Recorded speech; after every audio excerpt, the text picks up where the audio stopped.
Welcome to Pigs of the Professor, the sports betting show hosted by a real statistics professor.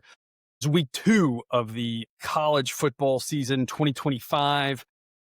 Cousin Jared, we haven't even finished week 1 yet. Week 1 is, they talk about week 1 not even being cold yet, right? It's not even dead yet. We just witnessed Miami do something terrible on offense.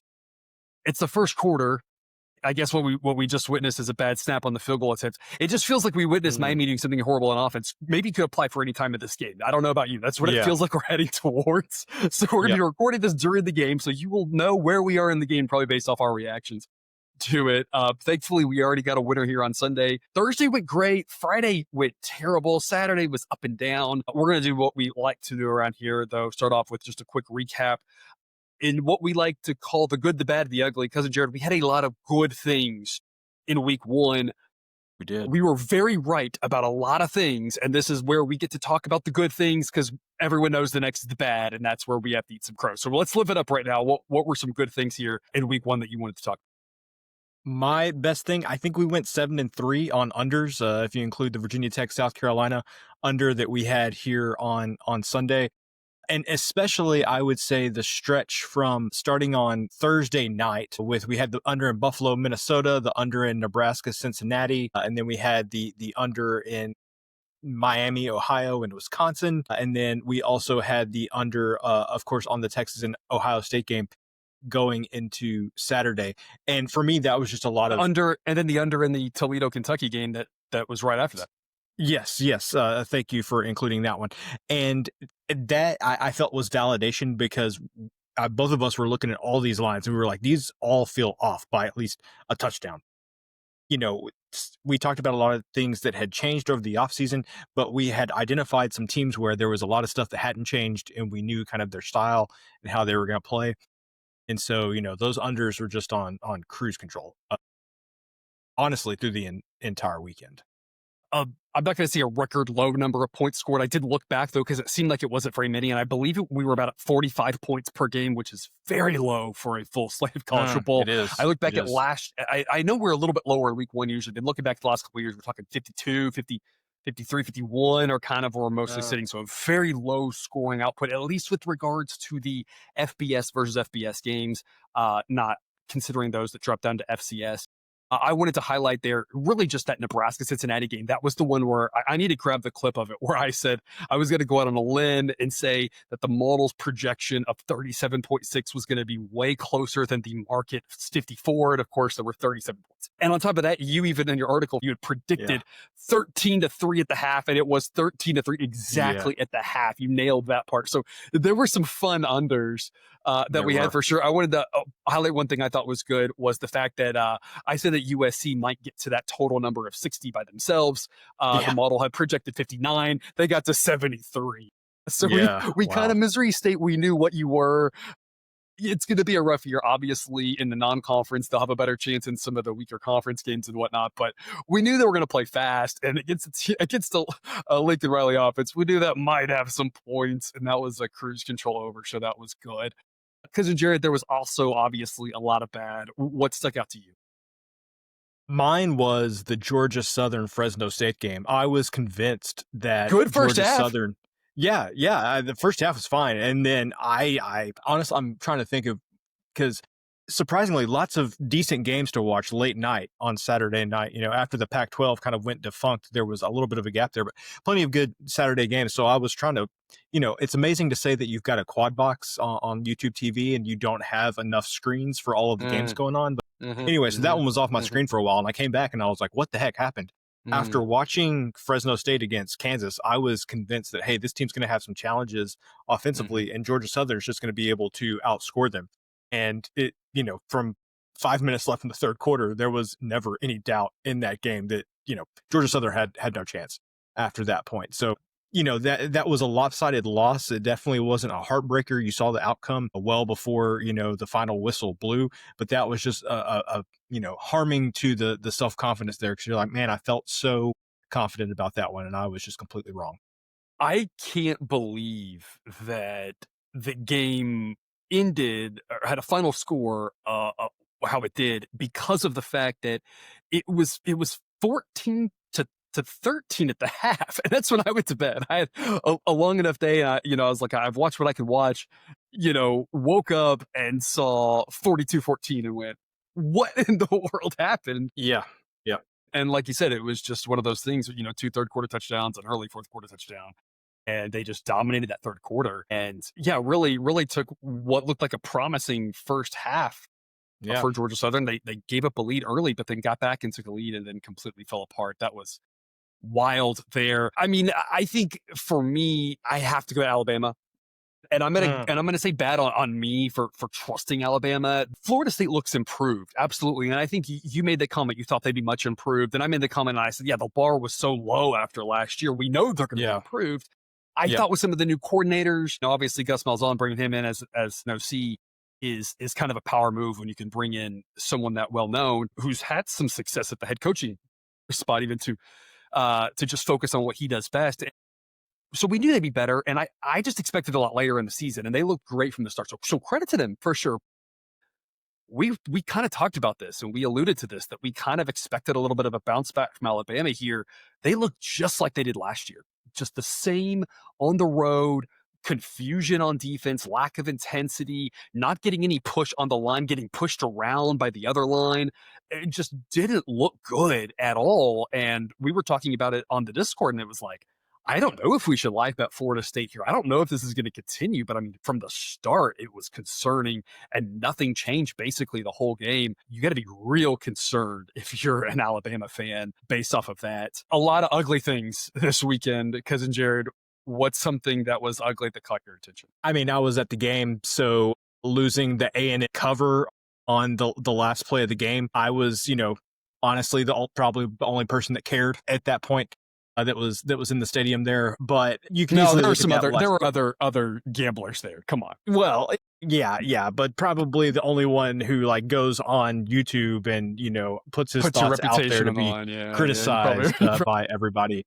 But honestly, you know what? I wasn't even upset that we gave up that last touchdown. It's like a 40-yard bomb. I mean, what? I was much more upset with the first play touchdown in the second half where UTSA went 75 yards. There were lots of different ways that A&M could have covered that number to not even be in that position. They had a hard time getting UTSA off the field. That game played out the exact opposite of what I thought it would. I thought A&M would dominate time of possession. It was UTSA that dominated time of possession. So A&M had so many chances to put that game well out of reach where that last touchdown wouldn't have mattered. So for me, that was just, kind of the stab in the back there, that last touchdown. Even though I don't blame them for that one, I blame the other things that happened. Losing a total there, a cover there with 20 seconds left is tough.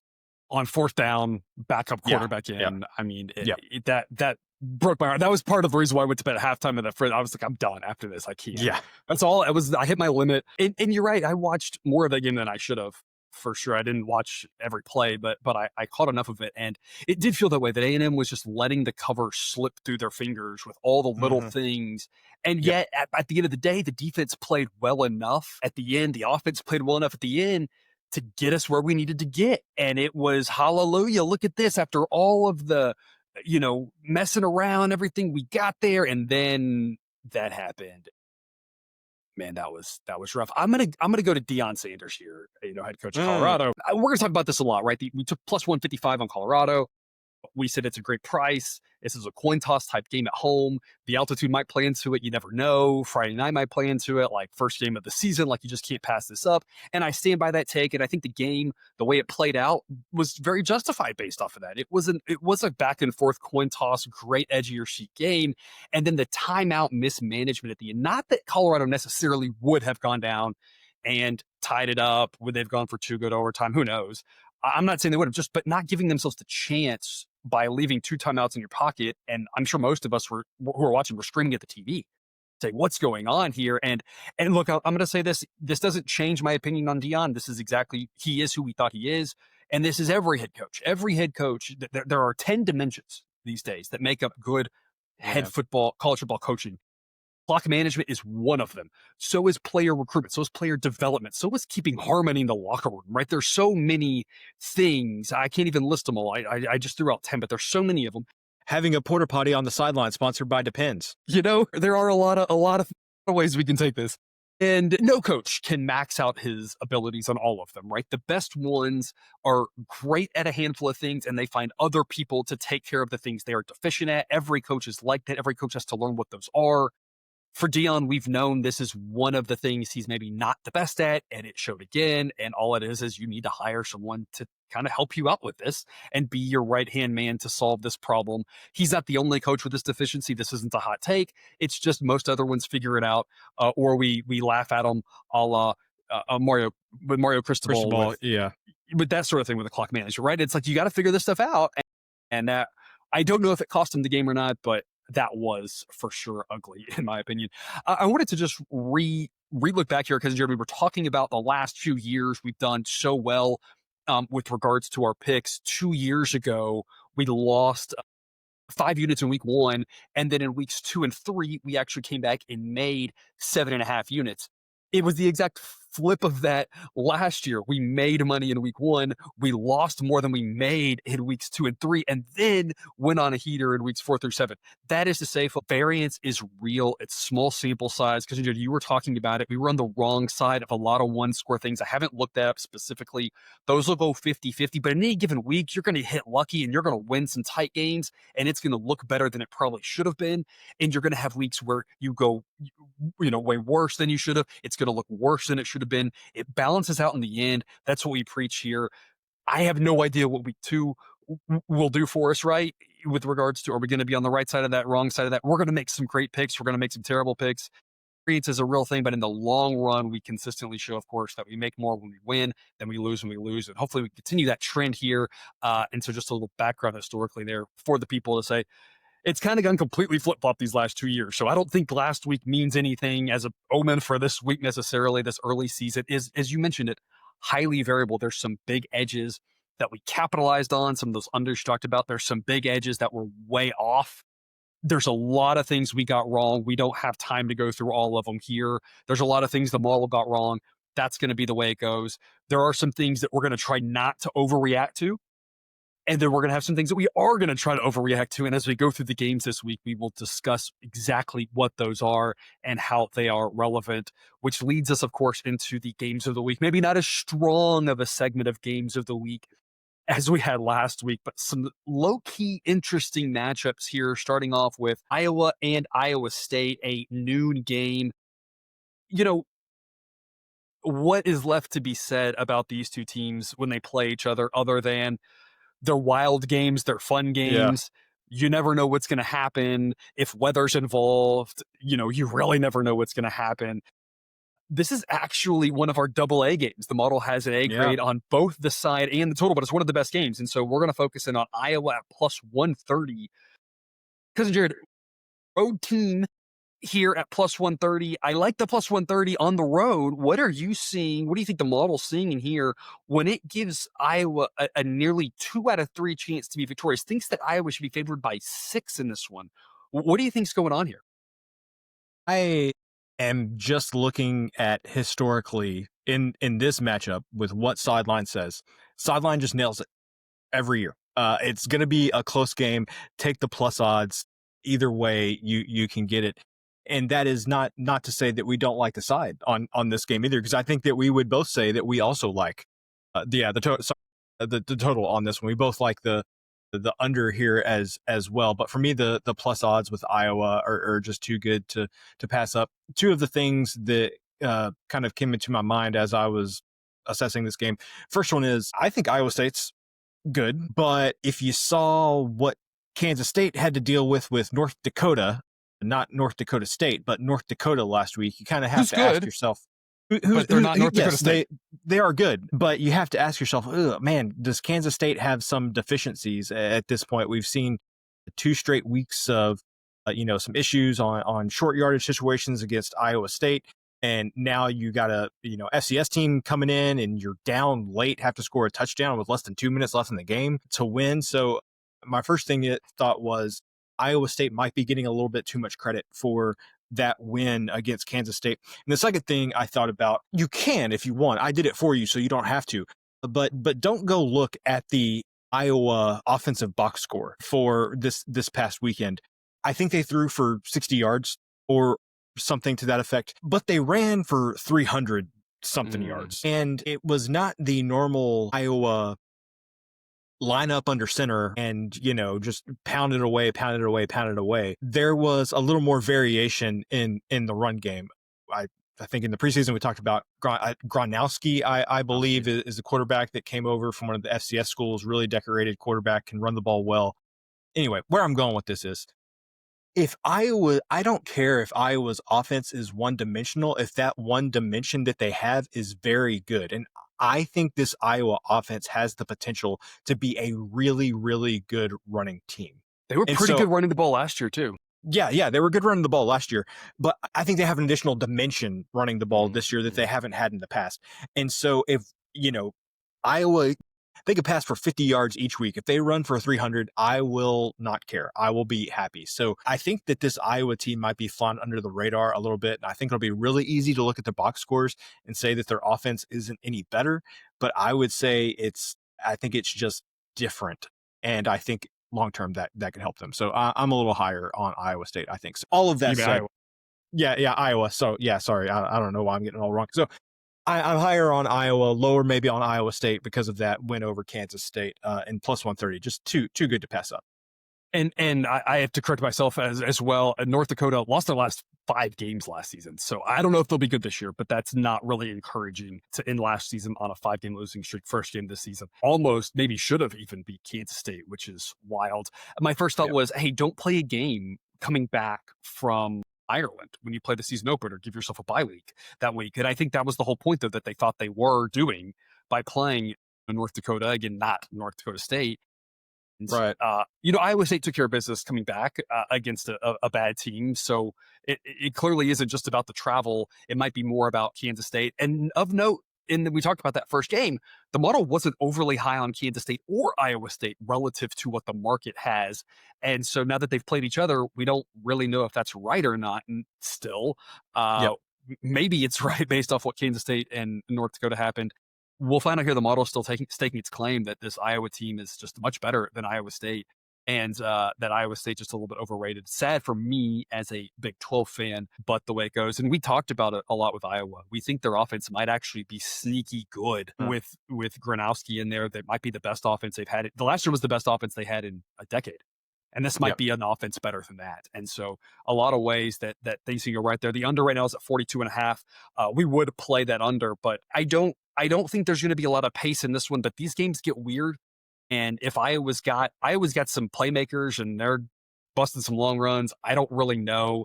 There's also a lot of turnovers in this game.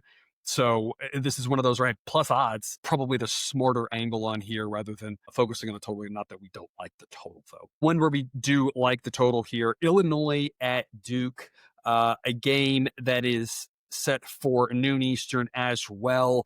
Models projecting 41 points in this one. We're going to go under 49.5. Because, Jared, I'm going to be honest, I don't think I'm not even sure if either one of these teams played in week 1. If they did, it must have been FCS schools, because I don't think I saw a single play on either one of them where it was just completely flew under my radar. What are we thinking about this under? Two talented quarterbacks.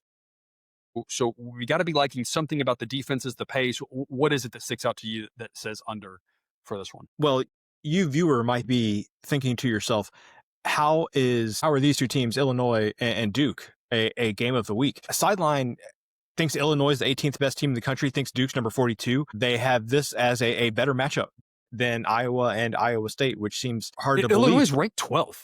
I mean, yeah. And I think that's a good point. When I did my rankings, I had Illinois around that area, 16, 17, 18, something like that. And obviously, like you just mentioned, them being ranked 12th, clearly, the coaches and the APs higher on Illinois than what I am. But where I'm going with this is, we know what Illinois is. I mean, what old Brett Bielema has been his entire time at Wisconsin, his entire time at Arkansas. The time that he's been there at Illinois, he has a very specific way that he wants to play. It's going to be slow. It's going to be grind the football. And then flipping it over to the Duke side, love Mensah as the quarterback there at Duke, transferring from Tulane. But at the end of the day, this is a Manny Diaz coach team. That's going to be a defense first team. I saw 49.5. I was thinking this total to be closer to 45 would have been my expectation of what the market had said.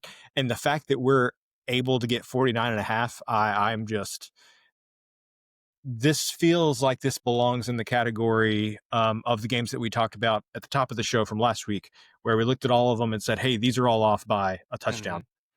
Got the same feeling in this one. I think it's going to be slow, and I think it's going to be defensive oriented for sure. Yeah, I mean, the pace rating here that Sideline gives Illinois 74 and Duke and 83. So we know Bielema is going to play it slow. 74 is one of the lower ratings in the country, and Duke's is pretty low as well. The model says that Duke's offense and defense are both about as good as each other, but like you said, that defensive-minded coach means his offense is playing slow. He's not looking to push the Right. pace. He's looking, and his offense isn't built to be quick strike, quick score. That sort of stuff is what that pace metric is incorporating. It sounds a lot like, I feel like I'm giving the same speech I gave about Virginia Tech, South Carolina, which is two coaches who are defensive minded. And the model said, actually, their offenses and defenses are about the same, but the pace is what's going to keep it from happening. And that game didn't even sniff the over. So hopefully we can have the same result here with just a lower scoring, boring game. Unlike you, it feels off by a touchdown. If they had hung 44.5 on this one, I would have said, I still think you should be going under, but I'm not sure I love doing it. But now that we get the win on 47, 48, it's like we're at the wrong side of the 40s here for this one. I think you might hear a little cameo there from Hudson in the background, our son. He's hanging out. So if you hear some banging, some screeching like that, I don't know if y'all can hear that, people. We'll introduce a new segment called Mom Meatloaf, because it'll be the little one screaming at us in the background. Kansas at Missouri here. Kansas playing in a couple of or should be the Midwest, I feel like, hosting a bunch of these fun rivalry type games. We had at Arrowhead, we had Nebraska, Cincinnati, Kansas, right, with their new football stadium, unveiled that. Now we get, the rematch of this rivalry game here. And this one, we already talked about Iowa and Iowa State, right? So the Midwest having a lot of fun here. I feel like another double A game, actually, one where I may be a little bit less sold on the total prediction here, and more so thinking we're going to stick to Missouri -6. Sideline says Missouri -15, and that might be a little bit too high. I liked what I saw from Kansas against Fresno State, and if we extrapolate that a little bit of what we saw for Fresno State in that second half against Georgia Southern, then Kansas is probably a little bit better than the model is giving them credit for. But to be fair, the model knows those results. The model isn't just ignoring that. So the model knows about the transitive property, and it knows the transitive property doesn't always hold. So, Kansas is good for sure, but this Missouri team might be even better here. Sideline's got them ranked number 13. They've got a very promising quarterback in Bo Pribula, the Penn State transfer. Not really sure what he's going to be able to do yet. Not a ton of data on him. Didn't really get much of a read last week with the, massive win over what I believe Central Arkansas might have been the random directional school they were playing. But a real test this week. We're going to lay the 6 with Missouri. If nothing else, I like that we're getting the push on 6, the win on 7. Because what's your thought on this one, and how high are you playing it up to? When I first saw this, my thought was this might be the line this week where you get worried about it being a touchdown, but really it's like 10, like 9.5 or 10 might be the number that you need to concern yourself with a little bit more. I like what you said there about Bo Pribula. Brady Cook was a good quarterback for Missouri. He was a good college quarterback. I can't remember which game it was last year. He had like 5 different injuries, and he came back out of the locker room, let him down for a field goal. Was he the one who was like in the hospital at halftime and then comes back and is like, you went into the hospital. You don't get to keep playing. That was so crazy. Yes. Great leadership, gritty, good college quarterback. I think Pribula could take this offense to the next level. He was the backup at Penn State last year. Of course, nothing against him for not winning that job. I actually like what he said. He's one of the people that has been most vocal about changing up the transfer portal rules, because he had to leave Penn State before the playoff games last year because that was the transfer window, and he wants to play, so he had to leave the team before they got the playoff. Anyway, I think he has a lot of potential there. Main thing for me is I think this is going to be a game where you will see the difference between these two conferences. Missouri, middle of the road SEC team, going to be quite a bit different than a middle of the road Missouri team, in my opinions. Still think Kansas could do plenty of good things in the Big 12 this year, but I think just the SEC competition with Missouri is going to be a little bit too much for them, especially if you get Kansas, they get down and they have to throw the ball a lot. They're a run-first offense. Not saying they can't pass it well, but it's just not what they want. And I think it's a great point about the conferences. We talked about that already on this is our fourth show now. We've talked about it, I think, every episode, just the fact that the way it's been built, the way the conferences have put themselves together is so many of the teams at the top of college football are part of the SEC and the Big Ten. And I think that's the point worth remembering here is that while say a team like Utah was extremely impressive in that victory, and that has launched them now to the top of Sideline's Big 12 ratings, they are the 17th best team in the country according to Sideline. And that's good. And the Big 12 is going to be great. And the best thing about the Big 12 is that teams 1 through 11 are all between 17 and 40 or 50 or something. It's going to be some great football. But the problem is, ahead of Utah, right now, there are 4, 5, 6, 7, 8, 9, 10, 11 SEC teams. Are there actually 11 SEC teams better than every Big 12 team? Probably not. Yeah. This is some of that early season kind of, it's going to shuffle around. A couple of these teams but there's probably like 7 SEC teams better than at least the second best Big 12 team. And we talk about this in context of individual games, but I don't want to come off as an SEC homer here. I'll steal your line that, no models are good, but some of them are useful. Sideline could be off on a number of teams here, but the general idea is there are a non-insignificant amount of SEC teams that are better than a majority of the Big 12 teams. So I'm not trying to sound like an SEC homer. You'll rarely hear me kind of, talk this way, but I have to state the facts here. The math is the math. The facts are the facts. So they are. And I've been anti-SEC for 20 years now. I think so much of everything starting all this back.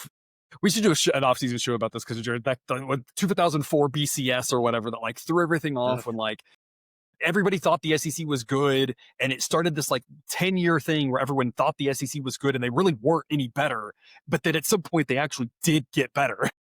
Right. Part of that getting better was adding, a school like Texas who makes them look really good last year by making that playoff run and only losing a nail biter, giving Ohio State their closest run for their money, if I recall correctly, and things like that. But at this point, the SEC is that much better, even though they might not have been 20 years ago. They are now, and like you said, the math is the math, the facts are the facts there. And I would love to say that that's not the case, but you saw it even, for instance, in Auburn Baylor, a game that Baylor did some things and shot themselves in the foot a little bit, but for the most part, I mean, they were at home and they, for the most part of that second half, never really felt like they were the one time they got potentially back into it, Auburn returns a kick for a touchdown. And that's the sort of thing that's the whole class of this conference is better because Auburn is one of these teams that's maybe the 10th best team in the SEC. And they just went on the road and beat what might be the 4th best team in the Big 12. So now you've got Missouri at home, who's the same sort of situation. If you flip the Baylor, this is Baylor Auburn all over. If you flip that strip and you put this game in Auburn, would you lay 6 with Auburn after what you saw? Yeah, I think we all would. Yeah, right. Even though I would hate it as a Baylor fan, right? And so I love Kansas. I love the Big 12. I think it's gonna be a lot of fun to watch. But Missouri -6 is just too good to pass up. That's a 3:30 game, one night game of the week here. Michigan and Oklahoma. Michigan taking a little bit of a ding in the model after their opening week. I have no idea why. I don't know what it was necessarily.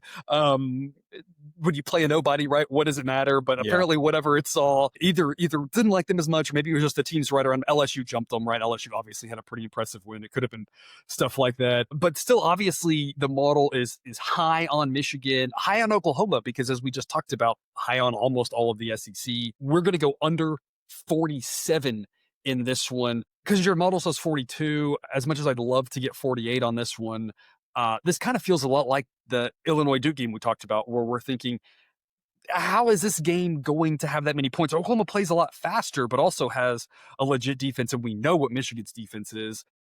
This seems like a, you know, grind it out, prove it on the field, a lot like that maybe Texas Ohio State game was, which is ironic because these are those schools' two biggest rivals, probably Mhm. right here in Michigan and Oklahoma. But that same sort of game that's going to be a lot of just body blow, big play. We got a couple big plays in that Texas Ohio State game, but only a couple. And Yeah. that's kind of what we're projecting here under 47. What you got for us?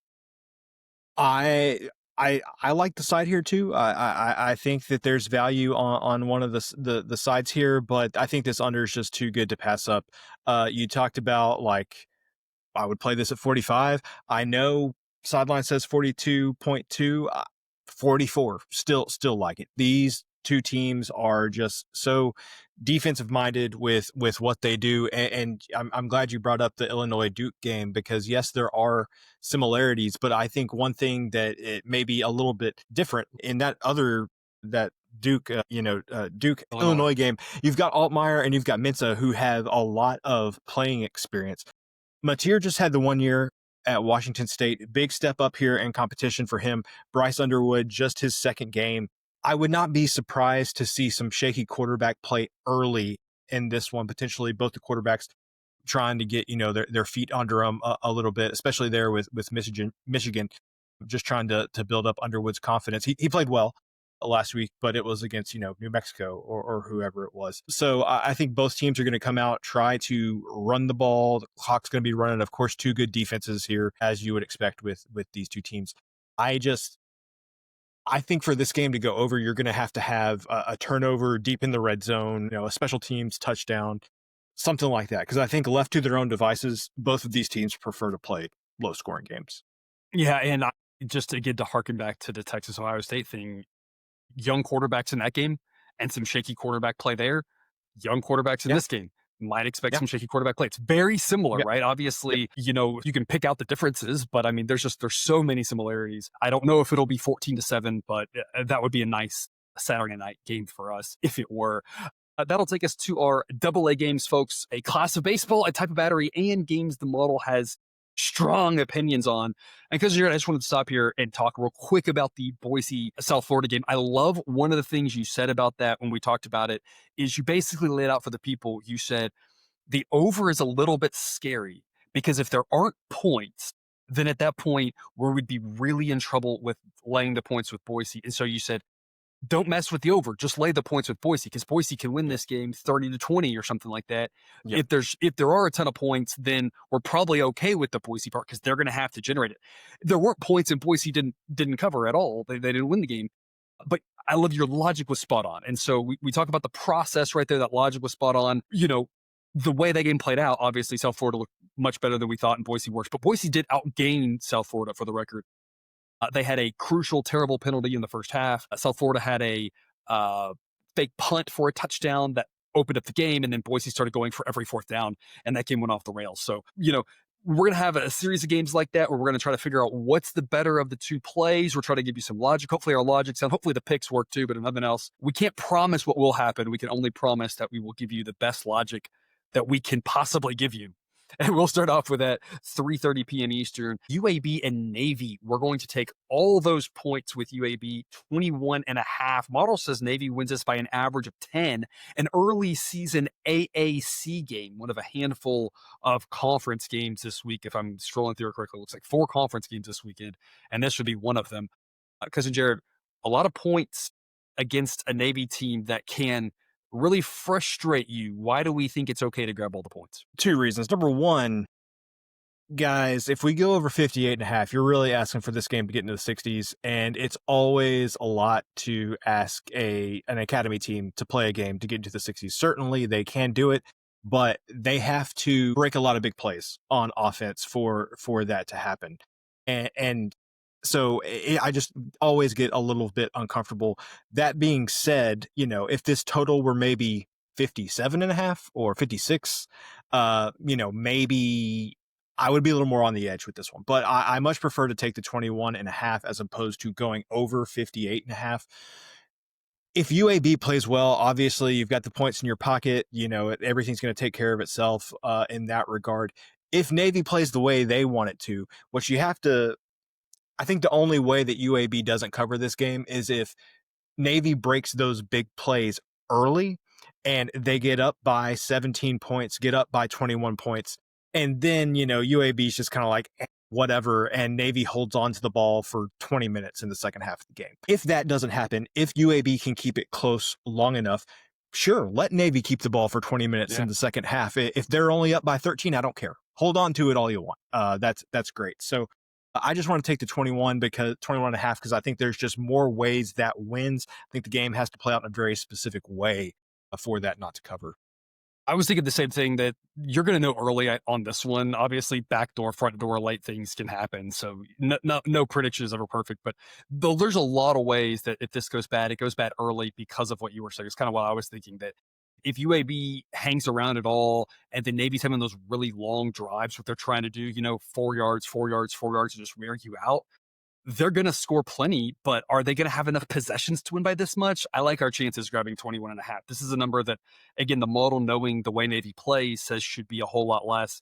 I'm inclined to think the same thing, that double digits isn't crazy, but double digits in the 20s feels a little bit crazy. So we're going to grab the 21 and a half with UAB. North Texas at Western Michigan.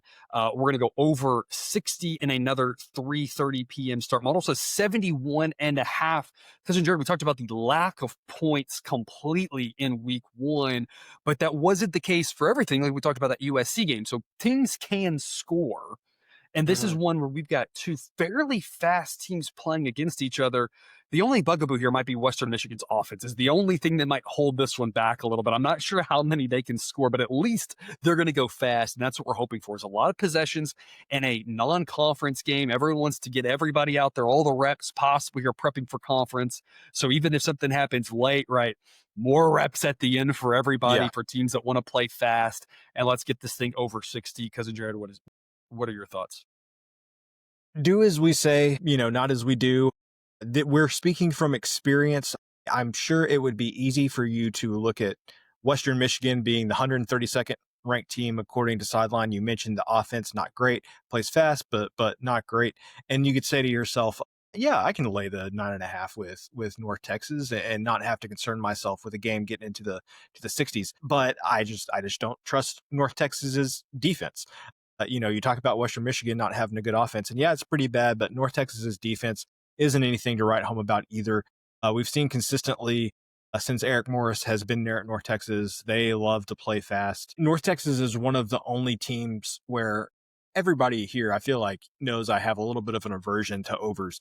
North Texas is one of the only teams where it's like mid 60s. Okay, I'm fine going over. Let's do it. So for me, I think this total should be more like 65, 67, 68, something like that. So it's just too low for two teams that plays this fast, and especially in a game that involves North Texas. Thankfully, we're playing this game in September. We aren't talking about weather at all. We're recording this on Sunday night. Again, week one isn't even over yet. So we are so far out, we won't know anything about the weather. We can look at forecasts, but they are not accurate at this point. So later on in the week, if you want to drop comments about the weather, that'll be relevant. But right now, for people watching us, we can't talk about the weather on this recording. We can talk about weather over on Discord as well. I'm a terrible salesperson. If you want to join us on Discord, the link to get into their Patreons in the show description. Otherwise, we're just having fun here. But this is later in the season, weather-wise could be a big problem for a big number like this, but it's early in the season. The weather's probably going to be okay in order to get over 60. And like you said, North Texas is one of the few teams you do love to go over with. We joke that your cousin totals. My last name actually is Sides. Your last name is not totals, but it could also be cousin under, because you do love the unders more than the overs. I was teaching my daughter, I was sharing this with the Discord, watching the Texas-Ohio State game, that we were rooting for the defense, that the punt was the most exciting play in football. She asked me what defense was, and so we got a long ways to go.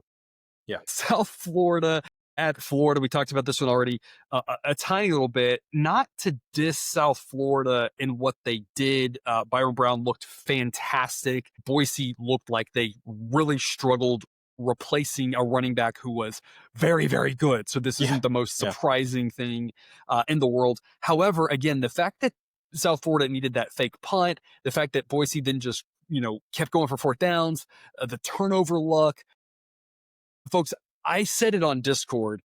I'm happy to back Boise this week. I don't even know who they're playing. I don't even know if they're playing a real team. I haven't looked at that. I'm happy to back Boise. I'm happy to fade South Florida this week because I just figured there was going to be an overreaction.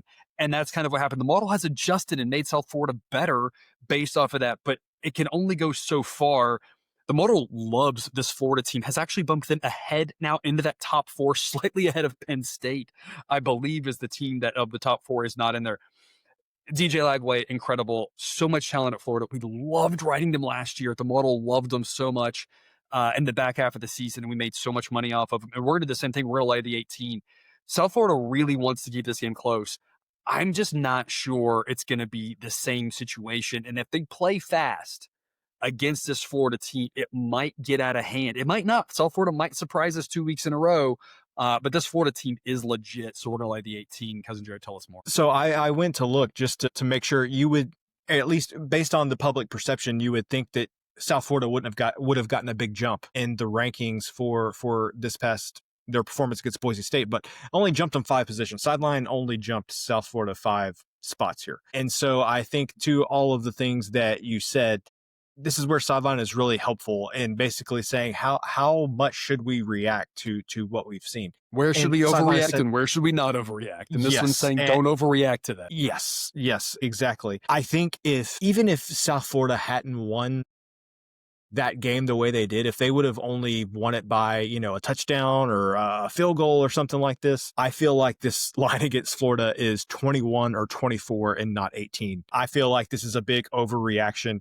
And you talked about how good Florida is. The other thing I would say is Florida has had more than a few embarrassing losses the past few years to in-state teams that they should not lose to. Of course, they've, lost to Florida State, lost to Miami, but I promise you, Florida will want to use this as an opportunity to say, look, South Florida, you are not in the same class as we are. And so I think Florida's going to come out with something to prove in this game, even though it's South Florida. They do not want to have any question that, these UCFs, the South Floridas, the Florida Atlantics, you do not have a chance to come into the swamp and be competitive with us. So I think they keep the pedal to the metal and win this game by, 27 or something like that. So I think it says 37, which folks again, remember all models are wrong. Some are useful. I would not lay 37 with Florida, not without getting the appropriate plus odds, right? But I'm like you. I think this should be upper 20s, closer to 30. If this was 28, I'd be like, yeah, the model says Florida wins by more, but I don't know what's going to happen and how it's going to play out late. Are they going to, what's going to happen front door, back door nonsense, right? But only having to lay 18. The announcers at the end of that game, I'm telling you, they were waxing poetic about South Florida. And I'm just sitting there going like, did you watch the same game I did? Like Boise State, I thought was the better team in the first half. It wasn't really until the middle end of the third quarter where that started to change a little bit. And so again, not to take anything away from South Florida, but I'm just not sure what they did was that impressive. Folks, I want to talk real quick about Florida too, because we don't not use the data against FCS teams because all data can help. Now we have to make sure we weight it appropriately. It doesn't over-influence things, etc. It was only Long Island. And Long Island is not known for a good football team, and I understand that. But folks, the level of dominance that Florida put on display against Long Island, listen to a couple of these stats here first. First downs, 28-2. Third down efficiency for Long Island, 1 of 12. Long Island averaged yards per play. They didn't get to 100 yards. I mean, and again, that was only Long Island. So I'm not trying to say that means Florida's going to win the national championship. I'm just saying the model has them number 4 because when you do stuff like that against really bad teams, it tells you you can't do that against good teams, but it says you got a fighting chance to be decent against the good teams. And again, at this point, I'm not sure South Florida is a good team. I think they're decent enough. They're improved. Again, love what I saw from the quarterback, but going up against Florida, he might be running for his life in not a very fun way. So we're going to lay the 18 there with Florida. 2 more here for our AA game segment. Ball State at Auburn. Ball State featured in this segment last week, and I think we were concerned that could they score enough points to get us to the total? Could they get enough points to cover? And the answer was not even remotely close. And so this week playing Auburn and a game that has a total of 55.5, We're going to go under. Model says more like upper 40s. This is one where, as long as Auburn doesn't get to 55, we're probably okay, because I'm not sure Ball State's going to get anything. They might get one lucky touchdown. They might get a field goal, but there's a real good chance that Ball State finishes this game with as many points, because Jared, as you and I have scored in our college football careers. And for those wondering, that would be 0. So that makes the under appealing. What are your thoughts? So my thing is Ball State's bad. Part of me wants to take the 43.5 because we saw what happened with Penn State and Nevada last week. I wrote this in my things I think on Thursday, that I didn't think Penn State was going to cover against Nevada, and sure enough, they didn't. Part of me wants to take the points with Ball State here, but there is a difference between that Nevada team that played Penn State that Sideline has ranked about 110-ish, and this Ball State team, bad but not terribly stinky. Yes, and Ball State down at 130, which is, you're getting to the depths of pretty darn bad there. And so, to your point, 55, one of the most common outcomes in college football. We get a win on that number. All the other low numbers in the 50s. The other thing that is kind of rolling through my mind at this point is it's only one game, but certainly Jackson Arnold looks to be the type of quarterback that can help that Hugh Freeze offense go, that they have been lacking during Hugh Freeze's time there. I think it would behoove them, not only because of that, but because of Arnold's previous injury history, that they get up big and then pull Arnold in the third quarter and he doesn't have his helmet for, about 20 minutes there at the end of the game, which I also think will help us get here. So that 43.5 points with Ball State might be enticing, but I would caution you against doing that. I'm gonna go on a limb. I'm gonna say 52-3 final score. I would love it. Sneaks us in the under. That's a 7:30 p.m. 8 p.m. Eastern, UCLA at UNLV. So a 5 p.m. local start there. Folks, you'd be hard pressed to find more disappointing teams playing each other this early in the season. UCLA, after that thumping that they took against Utah, UCLA, who was, good enough to get into the Big Ten, and Utah, who wasn't and had to settle for the Big 12. And folks, that was a slaughter. UNLV at least bouncing back from that week 0 performance and taking care of business against Sam Houston State. But as bad as UCLA looked, that was Utah, and this is UNLV. The fact that we only have to lay 2.5 with UCLA, I think is a run don't walk type situation for me. Don't let this get to 3. I think it's more than that. I think they win by 7-10. Model says 8. I love what UNLV did. I think they lost a lot with their coach. You and I were both high on Barry Odom. You saw what they did at Purdue so far. We were high on Purdue because of that coaching situation. And Nico, as much as crap as he gets, that Utah defense is a whole lot better than UNLV's, and I think we're going to see a whole lot better performance from Nico on this one, even though it's on the road. Even though UNLV's had some decent home crowds in the last several years, I still think that UCLA can get the job done on the road. We're laying 2.5. What you got? I trust this UNLV defense about as far as I can throw them, which is not far at all. Those are big dudes. Yeah, they are big dudes. I just think that UCLA is going to find plenty of running room against this UNLV defense. UNLV looked like a sieve in that first game they had against the FCS competition. I'm blanking on exactly what team it was. And then we talked about Idaho State. Yeah, Idaho State, maybe. I don't even think it was Idaho. I think it's Idaho State. And then against Sam Houston, their defense did look better against Sam Houston, but we talked about some of the challenges that Sam Houston's going to have this year with the roster turnover, new coach, and everything else. So, and also Sam Houston playing their games an hour from Huntsville, that also can make things challenging. So I just think that, and Sam Houston still put up 21. I mean, exactly. And so I think UCLA's could score 38 or 41 in this game. I think it's going to be a fairly high scoring game, which is another reason I prefer laying the points with UCLA as opposed to the total. I just think that UNLV defense is just not on the same level. This is one where the model does have an A grade on the under at 55.5. It's because it's around that key number of 55. This is not one that the model thinks the number's way off. It projects 51. With projecting this early in the season, totals, a 4-point differential is not huge. It's just, it likes the under because of the fact that 55 is the most common outcome in college Yep. football. So Yep. if this is 54.5, definitely don't play the under. The model's Yep. saying under because the number, but I'm like you, I'm like, I'm not sure. I think the under is going to hinge on UCLA's ability to stop UNLV, which UCLA couldn't stop Utah at all. We love Devin Dampier. We talked about that Kyle Whittingham offense can be dangerous when he's got a quarterback. This is a little bit of an easier challenge, but if UCLA struggles on defense, the under is going to struggle too, and that's why we think they're going to score plenty and can cover easily. And anything can happen, but Dan Mullen has always done a really good job in big games with his offense, getting them ready to go and putting them in a position to put up a lot of points. So I think UNLV's offense is going to be fine. So the fact that again 2.5 is a gift, we're thinking more like 7 to 10. Yep. I feel like it tells you something, viewer, if we have 55.5 and the two of us are not going under. That should tell you all you need to know. Yeah, great point. Something else you need to know, folks, you don't got to watch the games to make money on them. And that's why we like to call this segment, you don't got to watch them to make the money, is because the outcome's going to happen, whether you watch it or not. You might go to bed at halftime and think you've got a decent play on Georgia Southern and wake up and go, what in the world happened, right? But it didn't matter if I watched it or not.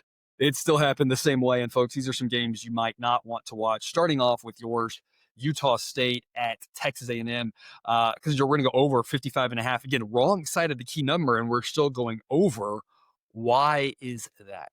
A&M has some receivers. It has been a while since I have been able to say that. A&M has some good receivers, and they are going to find ways to get them the ball, and they're going to find their way to the end zone. And so that is a big part of the reason why I think A&M hopefully will be a little bit different offensively this season. But Utah State, our boy Bronco Mendenhall, ever since he was at Virginia, loved his offense there, went to New Mexico, had Devin Dampier, which we already talked about, did great things there. Texas A&M's defense had some suspect moments against UTSA. I think they will have surprisingly suspect with Mike Elko. That was not what I expected at all. Yeah.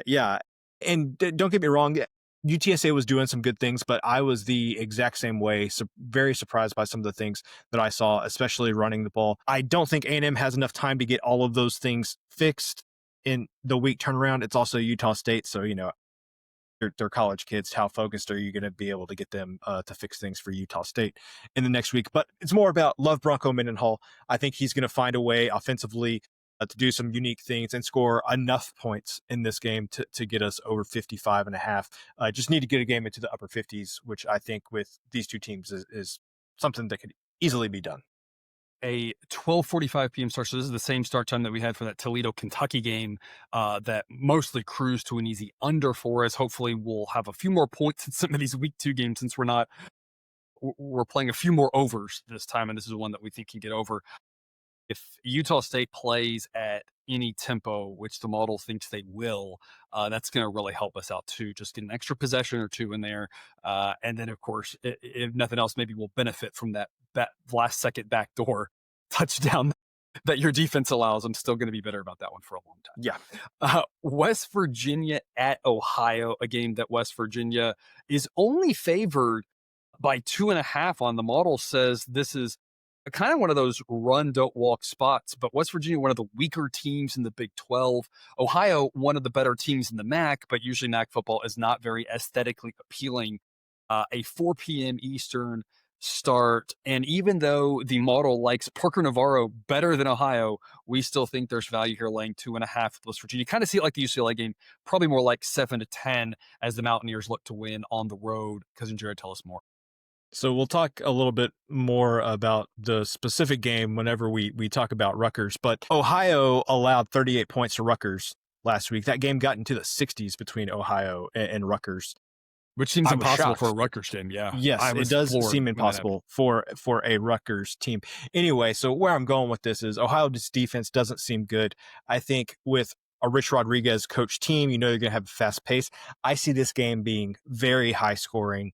And we talked about this a little bit on last week's show, but laying a short number like 2.5 in a game that I think is going to be really high scoring, I have no issues with that at all. If Ohio does anything similar to what they did against Rutgers to West Virginia, it's going to be very tough on them because Rich Rodriguez is going to have all sorts of fun things in his little bag to pull out.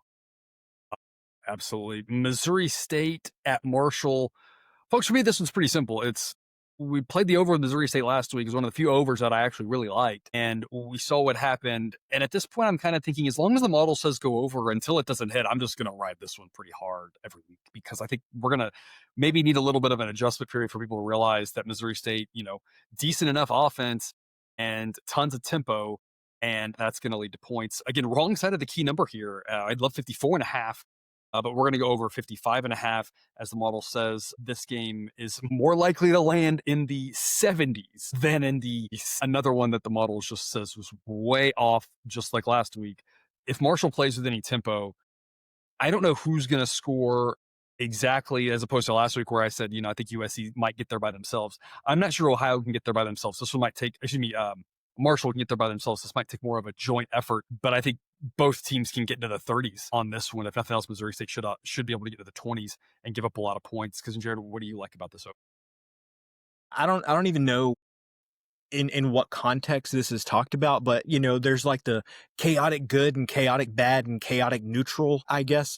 Missouri State first year in FBS and Marshall, basically a brand new team, but they had like 20 something transfers that followed their coach to Southern Miss. This just feels like a game. I don't know. Maybe this is only a saying in the South. Maybe it'll get PETA on us, but it feels like, two chickens running around with their heads cut off kind of thing. I think there's just going to be things happening in this game, and I think it's just going to be pointsy. I mean, I don't really have anything else to say. Two teams that want to play fast, potentially a lack of continuity on defense, lots of new faces. I think this game's going to be crazy.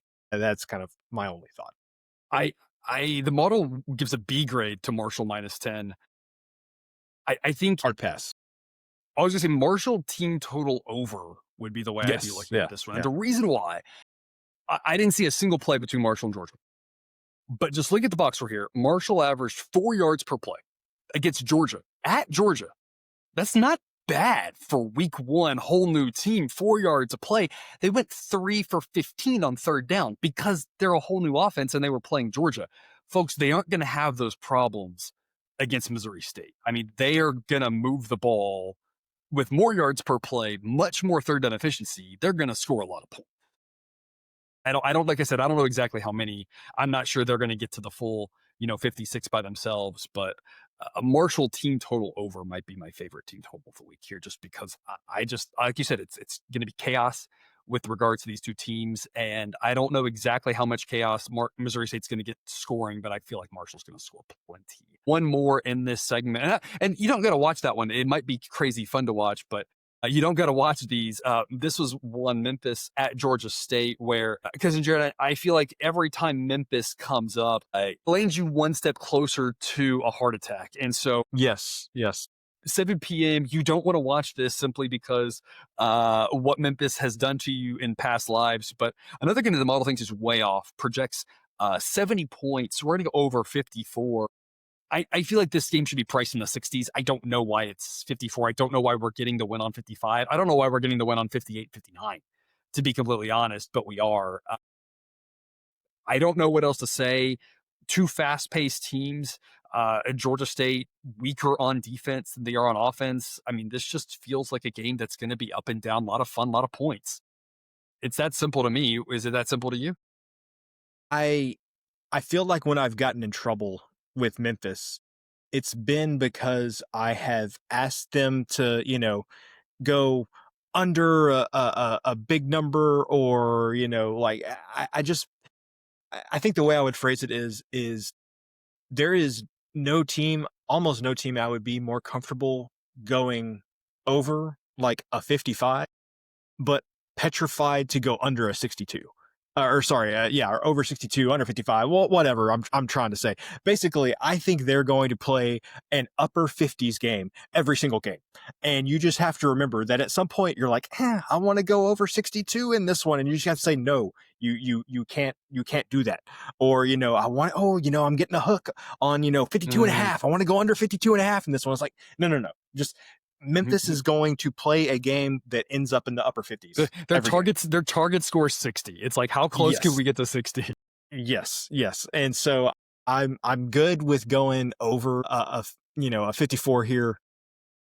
Man, and I think there's plenty of room here, but just because of my past experience, I don't think this would get up to 58. If so, they really missed the boat, but maybe it will get bet up that high. 58 is where I'm like, I've had one too many trips with Memphis here, so my limit on this is 58. I feel like the other place you've run into problems with Memphis is laying a number like 12.5, and then they get Yeah, backdoored.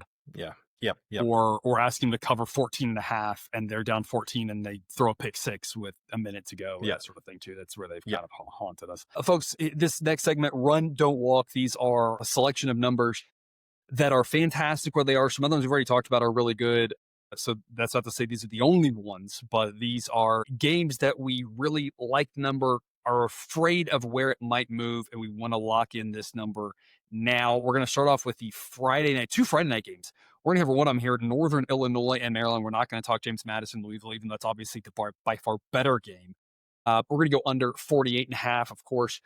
49, your brain wants to think is a key number. It's not. 47 and 48 are actually more key, and we get the wins on both of those. Model says this should be in the lower 40s, not the upper 40s. Because, Jared, is this as simple as MAC school plays Big Ten school? We've seen this before.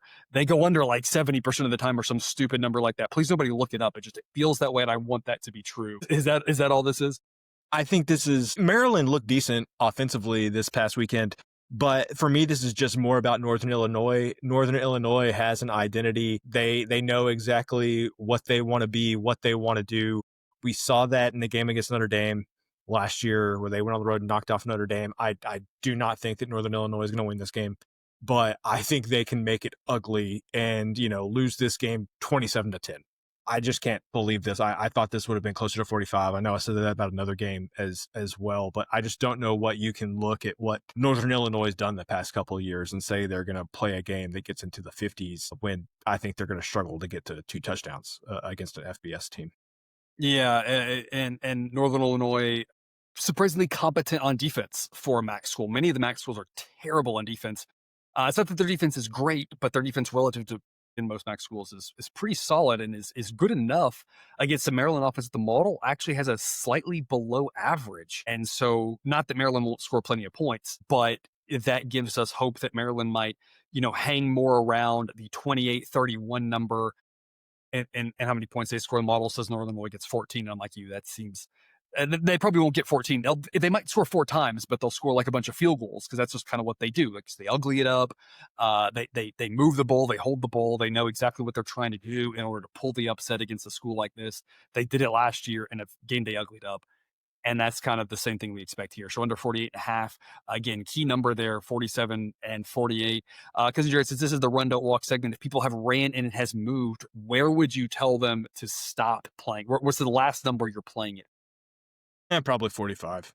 Okay. All right. So a little bit of wiggle room on that one in case it does drop. Ole Miss and Kentucky, one of the conference games of the week here in week 2. An Ole Miss team, of course, that is vying for one of those many top teams in the SEC that's got a chance to make it to the conference championship game, chance to make it to the playoff. Kentucky, probably on the outside looking in. They got the job done for us and playing a game exactly like we thought they would against Toledo. And I feel like it's just lather, rinse, repeat, except instead of Kentucky being the better team against Toledo, they're the weaker team against Ole Miss. But what's going to change? We know who this Kentucky team is. And until the ship runs dry, I feel like we're just going to keep going at the well. I crossed analogies that was terrible. Under 52.5 is the play. What do you got? Yeah. And so the past 2 times these teams have played, and again, I think both times these teams last played, it was sans Liam Cohen for Kentucky, which is an important thing. There's the Liam Cohen offense, Kentucky, and then all the other Kentuckys. I think 3 years ago or so, this game was 22-19, and then last year it was 20-17. So this game has been getting into the low 40s.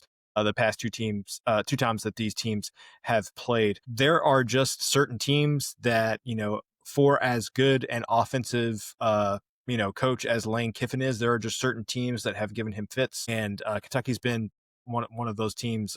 Man, looking back last year, if that Ole Miss team could have handled their business against Kentucky and not lost, might have been talking about them being in the playoffs. So Kentucky just, we love the way that they play, and they have had Ole Miss's number the past couple times they've played. I don't know if they can stay competitive in this one, They didn't look that great against Toledo, but as far as the total goes, yeah, God, 52.5. I mean, that's just crazy. I mean, I know it's a game that Ole Miss is involved in, but it's like, just go watch the tape from the past couple times these teams have And played.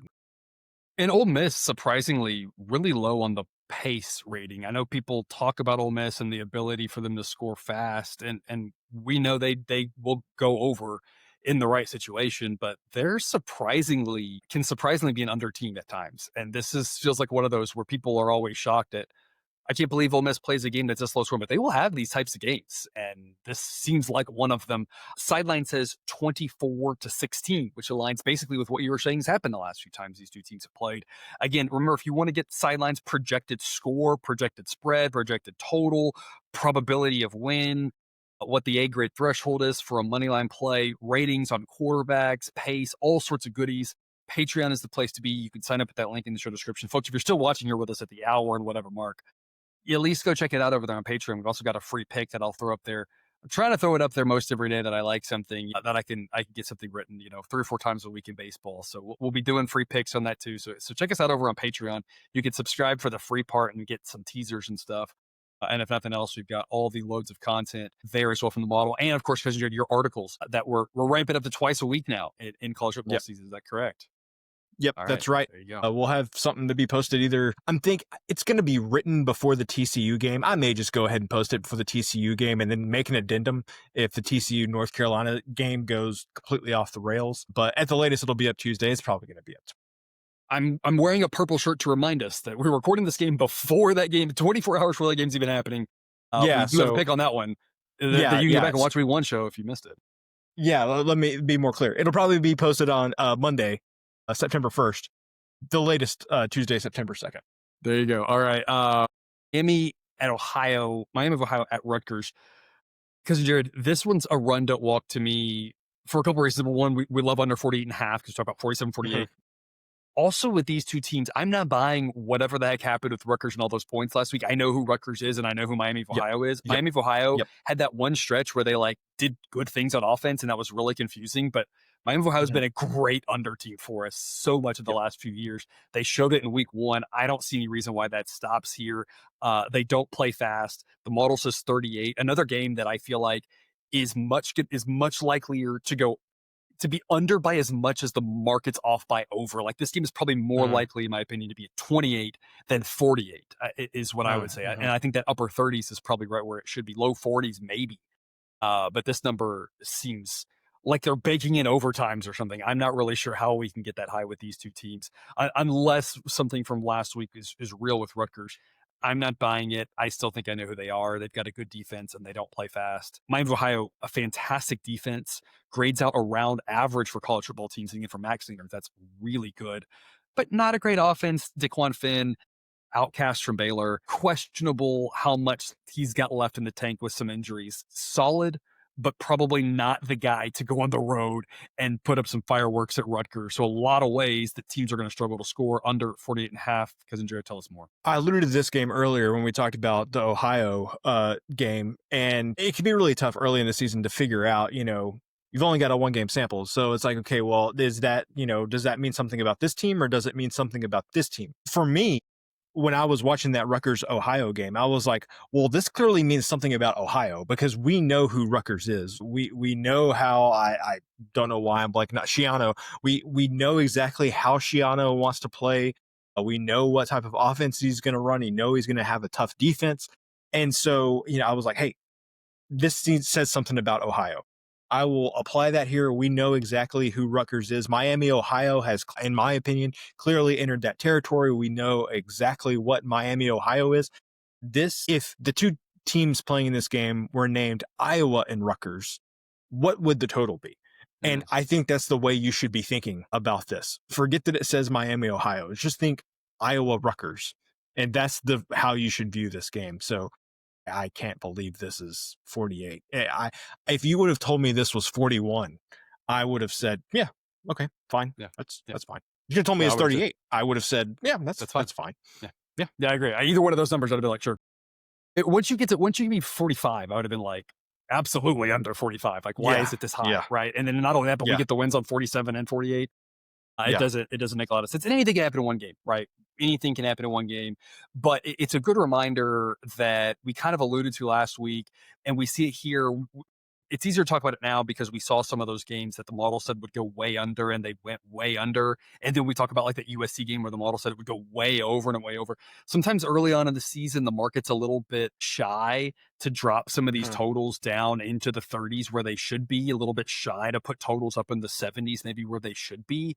It like Mhm. reserves them for rare cases, but it's like you said, if Iowa were to play Rutgers later on in the season, we've seen that type of matchup, and the books will hang a number like 37, and you'll look at it Yeah. and you'll go, "Dang, that's Yeah. probably pretty right." I don't know what to do with Yeah. that, right? Yeah. Like, crap, I wanted Yeah. to go under, but they put the number so low, and it's like, I don't know why early Yeah. in the season we're not doing it. We do know some things. It's not like we've Yeah. completely blank slated here. And again, anything can happen in one game. There's no locks in gambling. But yeah, another one of those games where it just doesn't make a lot of sense based off everything we think we know, at least at this point. That one's a 3:30 p.m. Eastern kick. Western Kentucky and Toledo is a 7 p.m. Eastern kick. We're going to go under 59 and a half. Model says it should be in the low 50s rather than the upper 50s. Maverick McIver for Western Kentucky, a guy I talked about really liking them, bringing him in there and giving them a chance to compete for a conference championship in what appears to be a 3-team race there in Conference USA. Toledo, obviously a team who's always trying to compete in the MAC. Two elite teams for their conferences, two strong teams for their conferences. This would be one of those bracket buster type games if this was college basketball, right? I like this matchup here, but we're not going to pick a side. We're just going to go under 59 and a half. Because, Jared, why do you think the books are saying this is going to be slightly higher scoring than average, and the model says it should actually be slightly lower scoring than average? Because that's why we're liking this. It might partially be to the fact of what you just said, which is both of these teams are very good relative to the rest of their conference.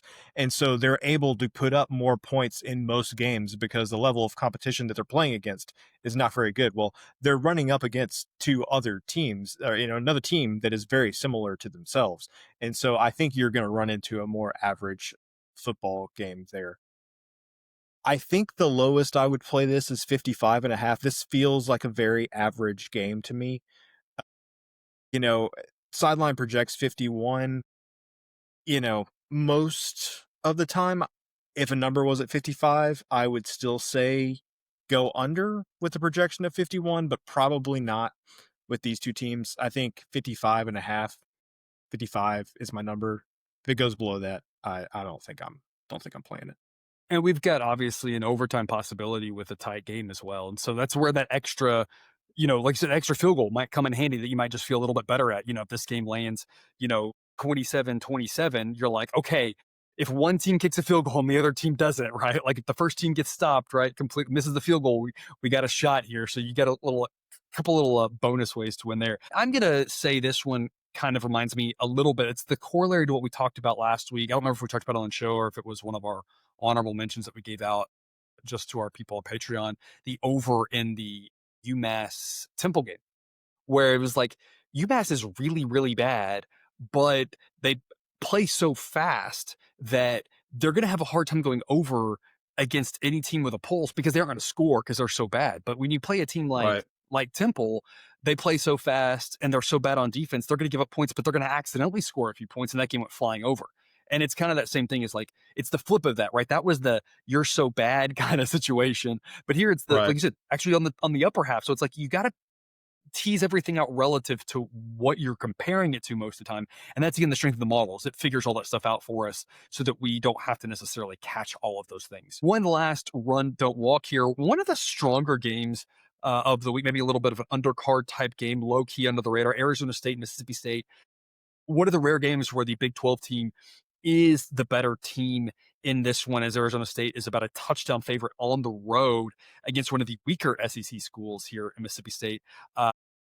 Sam Levitt gets a great rating by the model. We're expecting big things from him this year, but we're going to go under 59 here. Even though we like what this Arizona State offense can do, we're not really sure, kind of the same situations when we just talked about, why this one's being treated like it will be an above average scoring game when the model has it more of a slightly below average scoring game. And again, we love key numbers here. We love 59 as a key number. We get the push on that and the win on the key number of 58. Because Jared, where's your head at with this one? I think this number is where it is because people know the way that Mississippi State wants to play with Jeff Lebby, but they're not there yet where I think they can play to that level against a team like Arizona State. And then on the flip side, you mentioned, Sam Leavitt, very good quarterback, but this is a very run heavy offense. Last year, I don't think anybody would disagree that Cam Scadaboo was the most important guy to that offense. And again, not taking anything away from Leavitt here, but it's just he's almost not what the offense is built around. I think they're getting there at building the offense around him, but it's not kind of their core thing. They want to be able to run the ball. And so I think this is more just public perception shaping what this total is more so than, the facts, which is Arizona State can score points, but they don't always score points. Run first, and then, Mississippi State just has work to do before they can run that offense and kind of execute the way that you would expect a Jeff Lebby coach team to do. Arizona State ran for almost as many yards as they passed for in their week 1 win. Obviously, it was Northern Arizona, so again, we don't want to take too much from it. I think their total might be a little bit inflated because of the fact that they had 7.5 yards per play against Northern Arizona. That could be part of it. Another part of it could be the fact they allowed 4.7 yards per play to Northern Arizona. And so it could be a little bit of a concern for the defense. But in the early games, if a team doesn't play as well as they should, but they still kind of handle their business, that's kind of the least I want to take away from it because they're not trying to get guys hurt. They're putting new guys in there. It's if they should take care of business and they barely win, a la UNLV, a la Kansas State, that's when I'm concerned. Or the flip side, we talked about Florida against Long Island. Again, Long Island's absolutely going to be terrible, relative to this competition. But it's like when you dominate, that might say something too. This one, I'm not sure what it means necessarily because the way that game played out. So maybe we should take something from the fact that that game got a little bit higher scoring than we thought it would.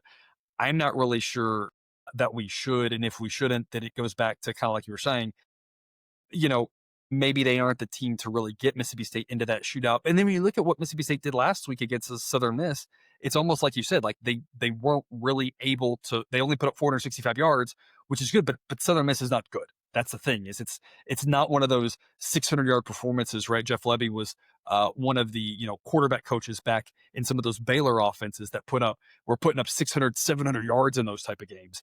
He obviously wants to be able to do that, but like you said, are they there yet? And so this is one where maybe later in the season, this game should have a total this high because the Arizona State offense is handed over to Leavitt more. Mississippi State's clicked a little bit more, found some things that work early on in the season. Might still struggle to get there. And again, we love the key number here of getting the push on the highest likely, last possible number, of course, in the 50s and 59, the win on 58. Yep. And of course, obviously 55, we talked about always being so key. We're almost done here, folks. We got 3 games left. This is after dark, the late games. Unfortunately, not quite as fun without the Pac-12, but still 3 good ones here. The model does have an A-grade play on the 9 p.m. kick, Tulsa, New Mexico State. I'm not going to say anything other than I looked at that A-grade play. I looked into these 2 teams, and I went, I don't know about that one. I think I don't want to be invested there. I think I'm just going to pass on that one. Yeah. And so that's why we're not covering the 9 p.m. game between Tulsa and New Mexico State. We're starting with the 10:15. Stanford and BYU. We're going to go over 47.5.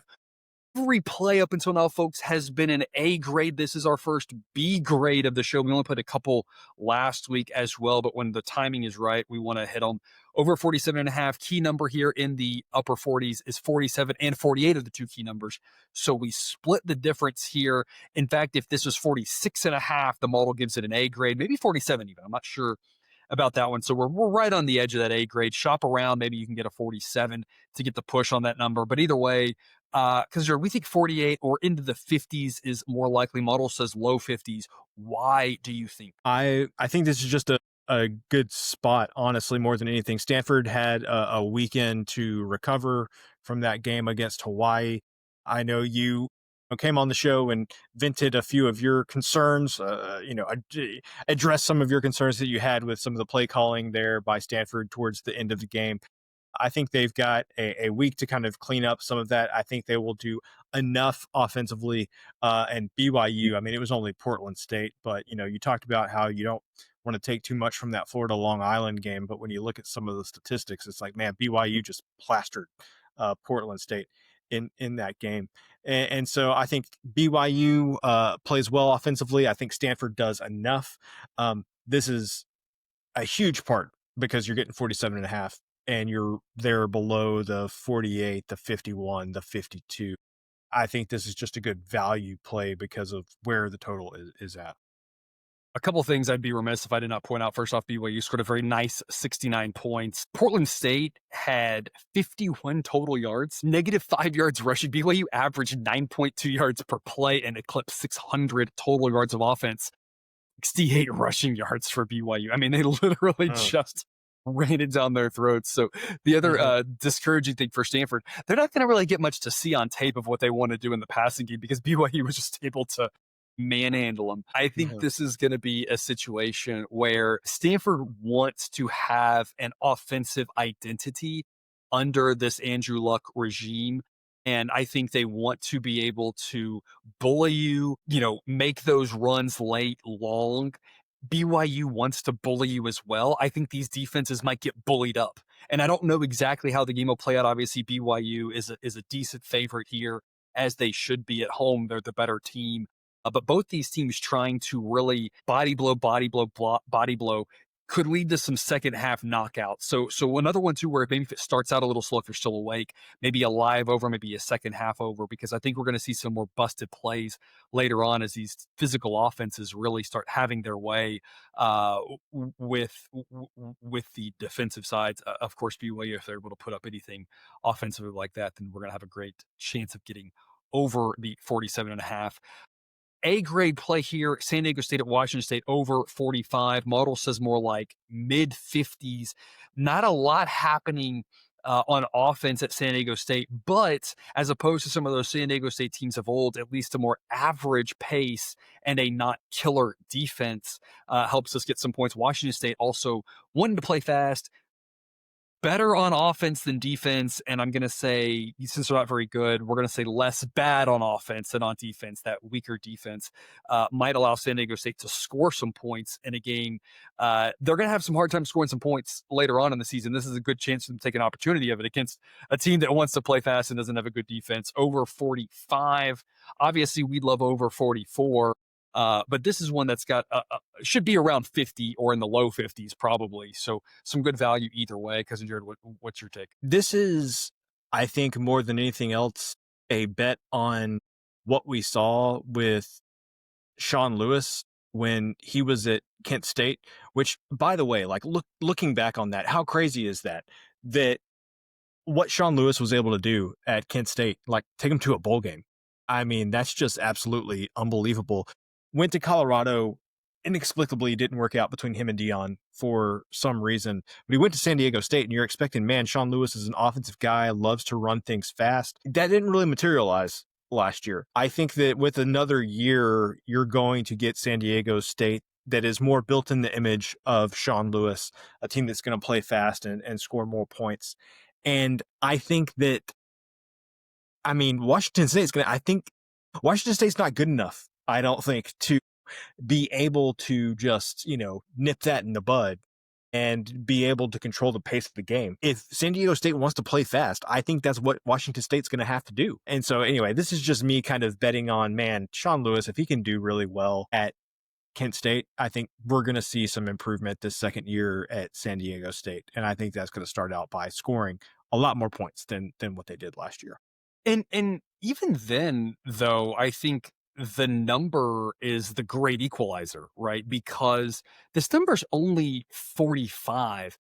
And when you go back to last season, Hawaii, we talk about all the time, struggles on the mainland, went to San Diego State, that game got to 51. The next weekend, San Diego State went to Wyoming. That game got to 51. Washington State played San Diego State last year. That game got to 55, which is coincidentally about where the model says it should be this year. Against Boise State, a team that could obviously run all over them, that game got to 80. Now they went only to 37 against New Mexico, but against UNLV, it got to 61. Against Utah State, it got to 61. Against Air Force, it got to 51. So, I mean, I think there's a little bit of, last season early on, San Diego State played that 21-0 game against Oregon State.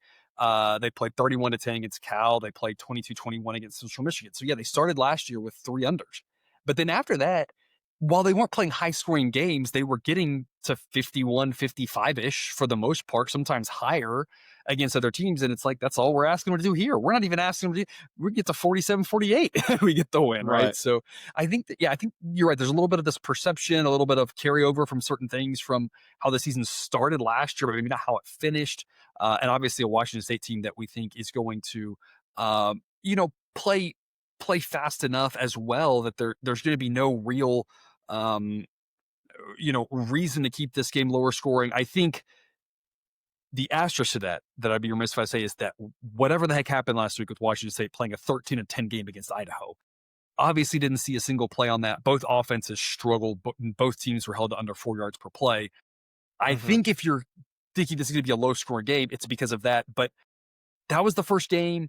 I don't really know. We didn't really see that from Washington State last year. And again, these two teams played last year, got to 55. Let's just do it again this year, get to 55, and we're good. So over 45 there at the other 10-15 start. And folks, we are back to another island special, midnight Eastern kickoff. Sam Houston State at Hawaii. We're going to take Sam Houston State at plus 9.5. Model says this should be 7. A lot is hinging on the health of Micah Alejado, who played last week, re-injured his ankle, came out when the game was mostly over, didn't really change anything with the game because they were severely outmatched against Arizona.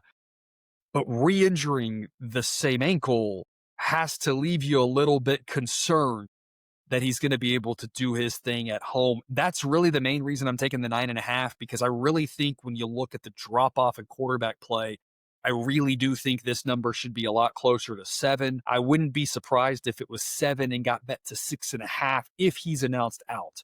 Now, I don't know if he will be, just because he re-injured it. There's a chance that injury is now more severe, and thus he's going to miss time. There's a chance that was more of just it wasn't ever really fully healed, and let's get you out, and now the extra time. We don't really know. But he's going to be the reason why they're able to cover this or not in so many scenarios that play out. As much as I'd love the 10, I'm just going to grab the 9.5 because I think really this should be right around a touchdown. I think we're getting a little bit of value here. Plus, everyone wants some money on the midnight game. If you're awake watching, God bless you. Because of Jared, unfortunately, I will be asleep. I will not be seeing probably a single play in this one. But for those who do, is there any hope for my one of my alums, the one right here behind me, Sam Houston State, to go out to the island and cover? Both these teams have already played twice, so there's a lot of game action, a lot of game tape on both of these schools, for better or worse. Yeah, I actually like this play. I definitely feel like I wouldn't say that I've been critical of Sam Houston, but I have acknowledged the challenges that Sam Houston has this year, ironically, because of how well they've done the past few years. And that's exactly what happens now. When winning you a have a bowl good season game last year. Yeah, when you have a good season now, your coach gets poached, all of your good players get poached. I mean, it's just kind of what college football is now. But you got to look at who they've played. They played Western Kentucky, one of the best teams in Conference USA. They've played UNLV, one of the best teams in the Mountain West. Hawaii is none of those things. And to your point, yes, it's a tough road trip to go out there. But also, I mean, if the quarterback's hurt, Hawaii, not known for its depth, is what I would say. And so I think this is kind of, I don't want to, not a perfect storm is too strong of a word, but I think that people are giving a little bit too much credit for maybe how tough it is to go out there and play in Hawaii. And people are also penalizing Sam Houston a little bit too much because they've played some of the tougher teams in those two conferences so far. Also, and this is, we talked about earlier, I'm not impressed with Stanford at all.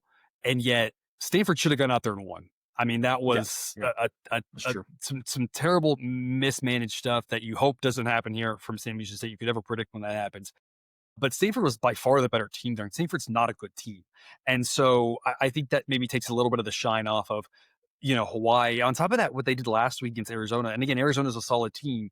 But it goes to show you that, like, neither one of these teams is good, right? Is Hawaii the better team? Yes. But neither one of these teams is good. So, yeah, Sam Houston lost by 17 to UNLV. Well, okay, they lost by 17 to Western Kentucky. Well, Western Kentucky's a solid team, right? These are just two bad football teams. And if Alahado's out there, Hawaii only wins by 7. Maybe it's a nail biter, just like the first game against Stanford was. Maybe they win by 14 or more. Sometimes teams go out there to Hawaii and it's a vacation, right? You never know when that's going to happen. So that's, of course, the risk you're running. But that's also baked into the model because that's historical data that tells us that's why Hawaii has a stronger home field. And so we still think that this is some good value here on St. Houston. Folks, St. Houston really wants to get this win. I don't know if anyone's looked forward at their schedule. They're off next week, Cousin Jared. You want to take a guess as to their September 20th game? No idea. At Texas. So Yikes. if they go out to Hawaii and lose, you know, hopefully they can stay out there for a week and skip class and enjoy the beach, because then they Yeah. come back and they're going to get thumped by Texas. And then it's a sprint here in these last 8 games where can they win 6 of them to make a bowl game. One of them will be at Oregon State, which won't be the easiest one to win. And then they get Jacksonville State at home. They still can make a bowl game, but this would go a long way to their bowl chances to not have to try to win 6 of those last 8 games, knowing that Texas, again, is kind of proverbially on deck or in the hole, if you said that Yeah. Mr. Bye week is on deck. So a lot of reasons here for St. Houston State to go out there and take this seriously, go out there and compete. I think it plays out a lot like the Stanford game, to be honest. And maybe they don't win just like Stanford didn't win. And if we're getting 9.5, as long as it's close, we don't have to care. So that's our island special pick. Cousin Jared, that is the 21 picks that I think that we have for this show. A bunch of other A grades, B grades, information for people on Patreon. Otherwise, though, what do you have to tell the people, remind the people before we haven't even finished week 1? Miami's had some offensive prowess here so far in this game. They've had a couple of good plays, but we still haven't even finished that game yet. So before people head out to week 2, what do you want to remind them? Yeah, join us over on Patreon. Get access to all of the picks and projections, everything your heart could desire about these games. We go in and update injuries, reflects the current roster as far as we currently know it. I would also say get on Patreon. My first, kind of weekend recap article of the year will be coming out most likely on Monday. You'll get to talk about the best things that I saw this weekend. You'll get my updated top 10. You'll also get some of my rapid reactions to some of the games. We talked about a couple of them here, but I'll have a couple of other ones that I'll be talking about as well. So yeah, make sure you join us over on Patreon so you can get to read all of my wonderful musings. For those of you watching on Labor Day, if you're able to be off and enjoy some time with friends and or family, be safe, and hopefully you're having a good holiday weekend. For those watching after, hopefully you had a good holiday weekend and nothing too crazy happened, folks. We thank you for watching. Like, subscribe, do all the things. Again, check us out over on Patreon. We do appreciate your support over there. We talk about it a lot, right, with models. All models are wrong. Some models are useful. And that's the benefit of having access to a model like Sideline, and why we always like to tell people, folks, a lot of betting is about the mindset. A lot of betting is about the model. And as long as you got those things right, you can do what we do here, which is consistently, we win a lot of bets, we lose a lot of bets, but we win more when we win than we lose when we lose.